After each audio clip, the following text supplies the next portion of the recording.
കേരളത്തിൽ നിന്നും അയോധ്യയിലേക്കുള്ള ആദ്യ ആസ്ഥ സ്പെഷ്യൽ ട്രെയിൻ ഇന്ന് തലസ്ഥാനത്ത് നിന്ന് പുറപ്പെടും. രാവിലെ 10 മണിക്ക് കൊച്ചുവേളി റെയിൽവേ സ്റ്റേഷനിൽ നിന്നുമാണ് ട്രെയിൻ പുറപ്പെടുന്നത്. വിവിധ സാമൂഹിക സാംസ്കാരിക പ്രവർത്തകർ യാത്രയിലുണ്ടാകും. കൊച്ചുവേളിയിൽ നിന്നും തത്സമയ വിവരങ്ങളുമായി ശാലിനി ചേരുന്നുണ്ട്. ശാലിനി, കൂടുതൽ വിവരങ്ങൾ എന്തൊക്കെയാണ്?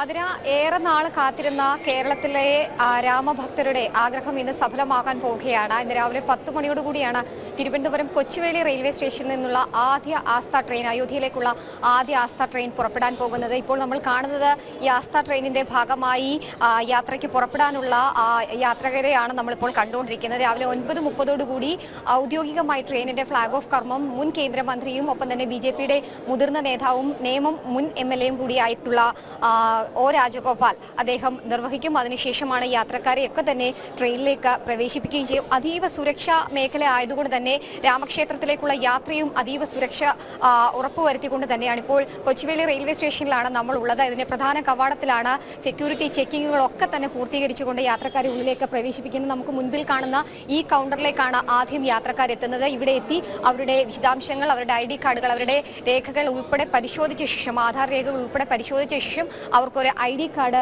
നൽകും. ആ ID കാർഡ് ധരിച്ചതിന് ശേഷമാണ് ട്രെയിനിലേക്ക് പോകുക. അതിന് തൊട്ടു മുൻപായി ID കാർഡൊക്കെ തന്നെ ധരിച്ചതിന് ശേഷം അവരെ സ്വീകരിക്കുന്നത് ഈ രണ്ടാമത്തെ ഈ ഭാഗത്താണ്. അവിടെ ഹിന്ദു ആചാരപ്രകാരം വരുന്ന ഓരോ യാത്രികരെയും കുങ്കുമം അണിയിച്ച് സ്വീകരിക്കുകയും ചെയ്യും. ചന്ദനമാല ഉൾപ്പെടെ അണിയിച്ച് സ്വീകരിക്കാൻ ആചാരപ്രകാരമായി തന്നെയാണ് അവരെ സ്വീകരിക്കാനുള്ള ഒരുക്കങ്ങൾ ഇന്ത്യൻ റെയിൽവേയും ഒപ്പം തന്നെ BJPയുടെ മുതിർന്ന നേതാക്കന്മാരും കൊച്ചുവേളി റെയിൽവേ സ്റ്റേഷനിൽ ഒരുക്കിയിട്ടുള്ളത്. ഏകദേശം 900-ലധികം 1000-ഓളം വരുന്ന യാത്രക്കാരാണ്, ഭക്തരാണ്, രാമഭക്തരാണ് ഇത്തവണ അയോധ്യയിലേക്കുള്ള ആദ്യ യാത്രയുടെ ഭാഗമാകുന്നത് എന്നുള്ളതാണ്. നമുക്കിപ്പോൾ ഇവിടെ കാണുന്നത് പോലെ തന്നെ വിപുലമായ സൗകര്യങ്ങൾ റെയിൽവേ ഒരുക്കിയിട്ടുണ്ട്. വലിയ രീതിയിലുള്ള യാത്രയാണ്. ഏകദേശം 3 ദിവസത്തിലധികം പിന്നിടുന്ന യാത്ര ആയതുകൊണ്ട് തന്നെ അവർക്ക് ഒരു രീതിയിലുള്ള ബുദ്ധിമുട്ടുകളും യാത്രാ ക്ഷീണങ്ങളും ഒന്നും ഉണ്ടാകാതിരിക്കാനുള്ള എല്ലാ തയ്യാറെടുപ്പുകളും ഇന്ത്യൻ റെയിൽവേയും കേന്ദ്ര സർക്കാരും സ്വീകരിച്ചിട്ടുണ്ട് എന്നുള്ളതാണ് ഏറ്റവും പ്രധാനപ്പെട്ട കാര്യം. ഇവരൊക്കെ ഈ യാത്രയുടെ ഭാഗമായിട്ടുള്ളവരാണ്. ഇവരുടെയൊക്കെ തന്നെ പ്രതികരണങ്ങൾ ചോദിക്കേണ്ടതായിട്ടുണ്ട്. ചേട്ടാ, ആദ്യമായിട്ട് അയോധ്യയിലേക്ക് ട്രെയിനിൽ പോവുകയാണ്. മുൻപ് പോയിട്ടുണ്ടെന്ന് മനസ്സിലാക്കുന്നു. എത്രത്തോളം എക്സൈറ്റ്മെന്റ് ആണ്? അയ്യോ, പ്രതിഷ്ഠ കഴിഞ്ഞിട്ട് രാമഭഗവാനെ ദർശിക്കുക എന്നുള്ളത് ഒരു ജീവിത സാഫല്യമാണ്. ആ വലിയ ഒരു ജീവിത അഭിലാഷം നിറവേറ്റപ്പെടുകയാണ്. ആ സന്തോഷം വാക്കുകളിൽ തീരുന്നതല്ല. പക്ഷേ കുറച്ച് സമയം മാത്രമേ അവിടെ ചിലവഴിക്കാൻ കഴിയുന്നുള്ളൂ എന്നുള്ളതാണ് നമ്മളെ വിഷമിപ്പിക്കുന്നത്. 1-2 ദിവസം അവിടെ താമസിക്കണമെന്നുള്ള ആഗ്രഹമുണ്ട്. പക്ഷേ അത് പറ്റില്ല. ഇപ്പോഴത്തെ തിരക്ക് അത്രത്തോളം തിരക്കുള്ളതുകൊണ്ട് അത് സാധിക്കില്ല എന്നാണ് അറിയാൻ സാധിച്ചത്. എന്നിരുന്നാലും ഒരു നിമിഷമെങ്കിലും അവിടെ ദർശിക്കാൻ കഴിയുന്നത് ഒരു ജീവിത പുണ്യമായിട്ട് കരുതുകയാണ്. ആദ്യമായിട്ട് കേരളത്തിൽ നിന്നൊരു ട്രെയിൻ പുറപ്പെടുകയാണ്. ആ ആദ്യത്തെ സർവീസിൽ തന്നെ പോകുന്നു. ഒപ്പം തന്നെ ഇത്തരത്തിലൊരു സർവീസും സഹായവും ഒക്കെ കേന്ദ്ര സർക്കാർ ചെയ്തു തന്നെ എത്രത്തോളം അഭിമാനം? മഹാസന്തോഷമാണ്, വളരെയേറെ സന്തോഷമാണ്. രാമക്ഷേത്രം ദർശിക്കുക, അയോധ്യ പോകുക എന്ന ജീവിതത്തിലൊരു വലിയ അഭിലാഷമാണ്. എന്തായാലും ഇന്ത്യൻ റെയിൽവേ ഈ വിധത്തിലൊരു വളരെ നല്ലൊരു സൗകര്യമാണ്. ഇവിടെ വരുമ്പോൾ തന്നെ നമുക്ക് കാണാൻ കഴിയുന്നത് റെയിൽവേ വേണ്ട വിധത്തിലുള്ള എല്ലാ ക്രമീകരണങ്ങളാണ് റെയിൽവേ ചെയ്തിരിക്കുന്നത്. എന്തായാലും അത് രാമഭക്തരോടുള്ള ഇന്ത്യൻ റെയിൽവേയുടെ ഒരു നല്ലൊരു രീതിയായിട്ടാണ് മനസ്സിലാക്കുന്നത്. സൂചിപ്പിച്ചതുപോലെ തന്നെ അവരെ അത്രയധികം പരിഗണിച്ചിട്ടുണ്ട് ഇന്ത്യൻ റെയിൽവേയും ഒപ്പം തന്നെ കേന്ദ്ര സർക്കാരും എന്നുള്ളതാണ്. നമുക്ക് പിന്നിൽ കാണുന്ന ഇവരൊക്കെ തന്നെ രാവിലെ എത്തി 10 മണിയോടുകൂടിയാണ് ഔദ്യോഗികമായി ട്രെയിൻ പുറപ്പെടുന്നത്. അതിന് മുൻപായി തന്നെ ഇവിടെ എത്തി സെക്യൂരിറ്റി ചെക്കിങ്ങും സുരക്ഷാ ചെക്കിങ്ങുകളും ഒക്കെ തന്നെ പൂർത്തീകരിച്ച് ഇവിടെ ഇരിക്കുകയാണ്. ട്രെയിൻ പൂർണ്ണമായും റെയിൽവേ പോലീസിന്റെയും ഒപ്പം തന്നെ റെയിൽവേയുടെ കീഴിലാണ് ഉള്ളത്. കാരണം മുഴുവൻ ചെക്കിങ്ങുകളും പൂർത്തിയാക്കി ട്രെയിൻ തിരുവനന്തപുരം കൊച്ചുവേളി റെയിൽവേ സ്റ്റേഷന്റെ 1ാം പ്ലാറ്റ്ഫോമിൽ തന്നെ ഉണ്ട്.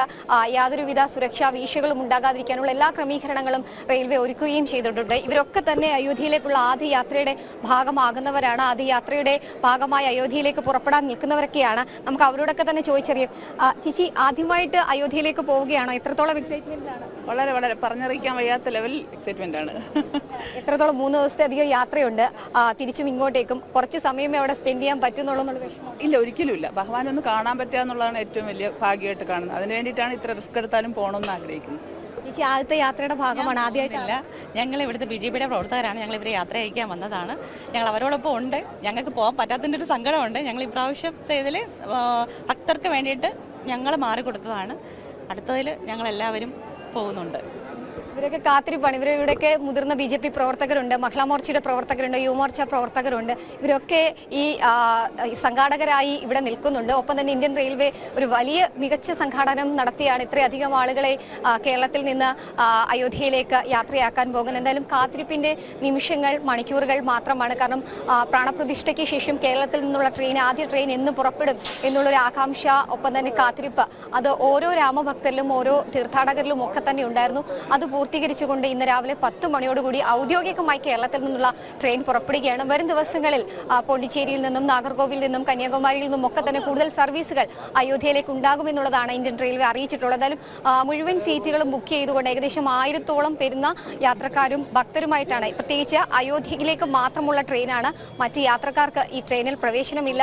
ഒപ്പം തന്നെ എല്ലാ രീതിയിലുള്ള സുരക്ഷാ മാനദണ്ഡങ്ങളും പാലിക്കുന്നുണ്ട്. അത്തരത്തിൽ വലിയ രീതിയിലുള്ള ഒരു യാത്രയപ്പ് തന്നെയാണ് നമ്മളിവിടെ കാണാൻ പോകുന്നത്. ഏതാനും നിമിഷങ്ങൾക്കകം ഔദ്യോഗികമായി ട്രെയിനിന്റെ ഫ്ലാഗ് ഓഫ് കർമ്മം പൂർത്തീകരിക്കും. ഉച്ചയ്ക്ക് 12:30 ട്രെയിൻ കോട്ടയത്ത് എത്തുമ്പോൾ BJPയുടെ സംസ്ഥാന അധ്യക്ഷൻ K. സുരേന്ദ്രൻ യാത്രക്കാരെ കാണാനും ഒപ്പം തന്നെ തീർത്ഥാടകരെ കാണാനും ഒക്കെയായി റെയിൽവേ സ്റ്റേഷനിൽ, കോട്ടയം റെയിൽവേ സ്റ്റേഷനിൽ എത്തുന്നുണ്ട്. എന്തായാലും മത സാമുദായിക രംഗത്തെയും സാംസ്കാരിക രംഗത്തെയും രാഷ്ട്രീയ രംഗത്തെയും ഒക്കെ പ്രമുഖരായിട്ടുള്ള ആളുകളും ഒപ്പം തന്നെ രാമഭക്തരുമാണ് ആദ്യ യാത്രയിൽ. ശരി, കേരളത്തിൽ നിന്നും അയോധ്യയിലേക്കുള്ള ആദ്യത്തെ ആസ്ഥ സ്പെഷ്യൽ ട്രെയിൻ ഇന്ന് തലസ്ഥാനത്ത് നിന്ന് പുറപ്പെടുകയാണ്. രാവിലെ 10 മണിയോടെ കൊച്ചുവേളി റെയിൽവേ സ്റ്റേഷനിൽ നിന്നുമാണ് ട്രെയിൻ പുറപ്പെടുന്നത്. വിവിധ സാമൂഹിക സാംസ്കാരിക പ്രവർത്തകർ യാത്രയിലുണ്ടാകും. ഈ ആദ്യ യാത്ര പുറപ്പെടുന്നതിൻ്റെ സന്തോഷവും ആവേശവും ഒക്കെ യാത്രക്കാരായ ഭക്തരുടെ മുഖത്തും സംസാരത്തിലുമൊക്കെ വെളിവാകുന്നതാണ്. തത്സമയ വിവരങ്ങൾ നൽകുകയായിരുന്നു ശാലിനി.